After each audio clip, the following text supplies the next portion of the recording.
Welcome to i-TUTOR Economics NCERT series. In today's class, we will continue from where we left off in the previous session. So, let's continue. Also face some challenges. What are they? Yes, limited coverage of farmers, then weak link between marketing and processing cooperatives, and poor financial management. So, these areas need empowerment for cooperatives to work effectively again. Now, policy instruments. Finally, the fourth element, government policy measures, are the government policy measures. To ensure price stability and protect both farmers and consumers, the government uses three main policy tools. What are they? Minimum support price, that means MSP, then buffer stocks and public distribution system. MSP, let's explain it.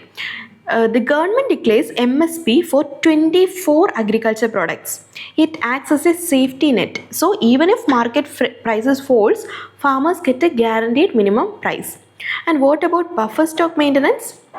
The Food Corporation of India, that means FCI, they buys wheat and rice at MSP and keeps buffer stock. This helps prevent food shortage during droughts or price rise. And the next one is Public Distribution System or PDS. So these stored grains are then distributed to the poor through ration shops at subsidized rate, ensuring food security. So we discussed the four key components of agriculture marketing that are regulation of markets, infrastructure, cooperatives and policy instruments like MSP, buffer stocks and PDS. Now we will see their impact and look at the emerging opportunities for farmers in the era of globalization. So what are the government instruments? Remember, the government instruments like MSP, buffer stocks and PDS has two main objectives. What are they? To protect the farmers or to protect the income of farmers and providing food security. How they protect the income of farmers? Farmers are assured of minimum prices for their produce. And how they provide food security? Poor households get grains at subsidized rate. But here's an interesting fact. Only about 10% of agriculture products are handled by government agencies and consumer cooperatives. The remaining 90% is still managed by the private sector. And this shows that while government intervention is crucial, the private market still dominates agricultural trade. Now let's talk about globalization. Globalization and rapid commercialization of agriculture bring tremendous opportunities. How? Yes, they add value. Or farmers can move beyond just selling raw products like grain or milk. Then agro-processing. That means processing agriculture products increases their market value and it improves farmers' income and reduces wastage. And also skill awareness. That means farmers need training to improve their marketing skills, understand global demand, packaging standards and quality control. So, it's not just about producing more. It's about producing better market-ready and value-added products to compete globally. Think of it like this. Raw material or raw milk is like plain coffee beans. You can sell them as they are, but if you process them into coffee powder or cappuccino mix, the value jumps. Similarly, farmers need to add value to their produce to earn more. So far, we see that government instruments protect farmers and ensure food security. The private sector still plays the main role in agriculture marketing. Globalization offers huge opportunities for value addition, agro-processing and better income. Farmers need training and awareness to make the most of these opportunities. So, we learned how traditional agriculture marketing often leaves farmers at the mercy of middlemen, reducing their earnings. Now, let's see how emerging market channels are helping farmers get better prices and more secure income. So, direct selling to consumers increases farmers' share of the price and it reduces dependence on middlemen and ensures fairer earnings. Let's take an example of an alternative channel. Local farmers markets, they are called Apni Mandi in Punjab, Haryana and Rajasthan. Then Hadaspar Mandi in Pune. Then their family farmers sell directly to consumers, so higher income per unit sold. Now let's look at corporate farming or corporate alliance. Fast food chains and large companies are partnering with the farmers, and companies provide seeds and other inputs, technical guidance or quality produce, assured procurement at pre-decided price. So what are the benefits for farmers? It reduces price risk. It encourages quality production. It expands markets. So imagine you bake cookies at home. Selling directly to a store gives you more profit per cookie than selling to a wholesaler who takes a large cut. You can also choose flavors that customers prefer, just like farmers can grow crops as per the demand. So alternative marketing channels empowers farmers, increase income, reduce risk and improve access to markets. They are an important step towards modernizing rural agriculture. So earlier we saw how better marketing channels help farmers earn more. Now let's understand diversification. That means a strategy that reduces risk and increases livelihood options for rural households. Diversification means not relying solely on traditional methods. There are two main aspects for diversification. What are they? Crop diversification and also diversification of workforce. Crop diversification means growing different types of crops instead of depending on just one. Diversification of workforce means shifting labor to allied agriculture activities or non-agriculture sectors. Why diversification is needed? Yes, it reduces the risk. That means the dependence on farming is risky due to droughts, crop failure, price fluctuation and so on. Then it provides sustainable livelihood. It offers more opportunity to rural people beyond farming. Then seasonal employment problems are reduced. More agriculture work is during the Kharif season. During Rabi season, especially in areas with poor irrigation, gainful employment is limited. So diversification ensures year-round income. Okay, think of a student who depends only on one subject to score marks. If that subject fails them, they have no backup. But if they prepare in multiple subjects, they have better chances of overall success. Similarly, farmers diversify crops and income sources to secure their livelihood. So diversification reduces risk, increase productivity and provide sustainable income. It's crucial for balanced rural development and resilient rural economy. Okay, we have discussed diversification in agriculture, but agriculture alone cannot absorb all the rural workforce, especially as the sector is already overcrowded. So rural development also depends on expansion into non-farm sectors. Expansion into other sectors is essential because it provides supplementary gainful employment. Then it raises income levels for rural people and it helps rural population overcome poverty and improve living conditions. Non-farm economy contains dynamic subsectors and subsistence or low productive subsectors. Dynamic subsectors have potential for growth and higher productivity. For example, agro-processing industries, then food processing industries, leather industries, tourism and so on. Traditional or low support subsectors, they have potential that exists but limited by lack of infrastructure or support. For example, pottery, handicrafts, handlooms and so on. So traditionally, women work mostly in agriculture while men looked for non-farm employment.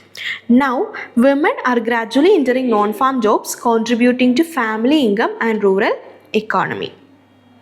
So diversification in agriculture is not only about crops. Livestock plays a very vital role in rural livelihood, especially for small and marginal farmers. Now let's look at the importance of livestock. It provides stability in income, food security, then access transport and fuel, does not disrupt crops, provides employment and so on. Over 70 million small and marginal farmers, including landless laborers, depend on livestock for livelihood. So when we look at India's dairy sector, there is a success story. Milk production growth, we can see it, increased more than 4 times from 1960 to 2002, and the key reason is the implementation of Operation Flood from 1966. So let's explain the term Operation Flood. Here farmers pool milk according to quality grading. Milk is processed and marketed to urban centers through cooperatives, and farmers are assured of fair price and stable income. For example, Gujarat is often cited as a success story for its efficient milk cooperatives, later emulated by other states. And other livestock products are meat, egg, wool, and other byproducts. So these emerging sectors provide productive alternatives for income diversification. So just like livestock supports diversified livelihood in rural areas, fisheries play a crucial role for communities living near water bodies. For the fishing community, water is regarded as the mother or provider or ultimate provider. Okay, fisheries and agriculture have developed significantly in India due to increased budget allocation and introduction of new technologies. When we look at the inland sources, 49% of total fish production we can see from the inland sources, and marine sector contributes 51% of fish production, and their contribution to GDP is 1.4% of total GDP. And the major producing states are Kerala, Gujarat, Maharashtra, and Tamil Nadu. And what are the socio-economic status of fishermen? Their overall status is lower than other backward sectors of the economy, and the problems faced them include rampant underemployment, lower per capita income, absence of mobility of labor, then higher illiteracy rate or a higher rate of illiteracy, then indebtedness. So even though the sea provides abundantly, without proper tools, training, and access to market, the fishermen often struggle like a boat without oars. Now let's look at the role of women in fisheries. Women are not involved in active fishing, but 60% of workforce are working in export marketing. 40% of workforce is in internal marketing. So it increases credit facilities through cooperatives and SGS for fisherwomen to meet working capital requirement for marketing. Now let's look at the conclusion part. Fisheries are an important source of rural livelihood. To improve social economic status, we need to expand credit facilities, strengthen cooperatives and SGS, improve access to markets and technologies, and so on. So just as livestock and fisheries provide alternative source of income, horticulture, it has emerged as a major avenue for sustainable livelihood in rural India. Blessed with diverse climates and social conditions, India can grow a wide variety of crops. So, horticultural crops includes fruits, vegetables, then tuber crops, flowers, medicinal and aromatic plants. And their role are it provides food and nutrition, then address employment concern, then offer sustainable livelihood options. We all know about Golden Revolution. That means from 1991 to 2003. It planned investment in horticulture become highly productive. This period is called Golden Revolution because it transformed horticulture into a significant source of rural income. Now let's look at India's achievement in horticulture. India has become a world leader in producing mangoes, bananas, coconuts, cashew nuts, number of spices, and so on. And it is the second largest producer of fruits and vegetables globally. 19% of total labor force is employed in these sectors. So, it also empowers women by flower harvesting, nursery maintenance, hybrid seed production, tissue culture, food processing, and so on. Supporting infrastructure needed are electricity supply, cold storage, marketing linkage, then technology improvement and dissemination. Think of horticulture as a garden that keeps giving. If nurtured properly with storage, markets and technology, it continues to provide food, income and jobs for rural families. So when we integrate it with other sectors, we can see livestock productivity is low. It requires technology and better breeds, veterinary care and credit facilities needed. And when we look at fisheries, production has increased, but overfishing and pollution are concerns. Welfare programs need long-term focus. So horticulture is a proven sustainable livelihood option. It needs investment, technology and marketing support to enhance productivity and employment.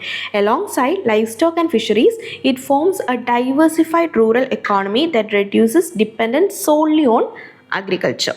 While agriculture, livestock, fisheries and horticulture are key livelihood options in rural India, the information technology, IT revolution has opened up new opportunities for sustainable development. So now let's look at the IT or information technology.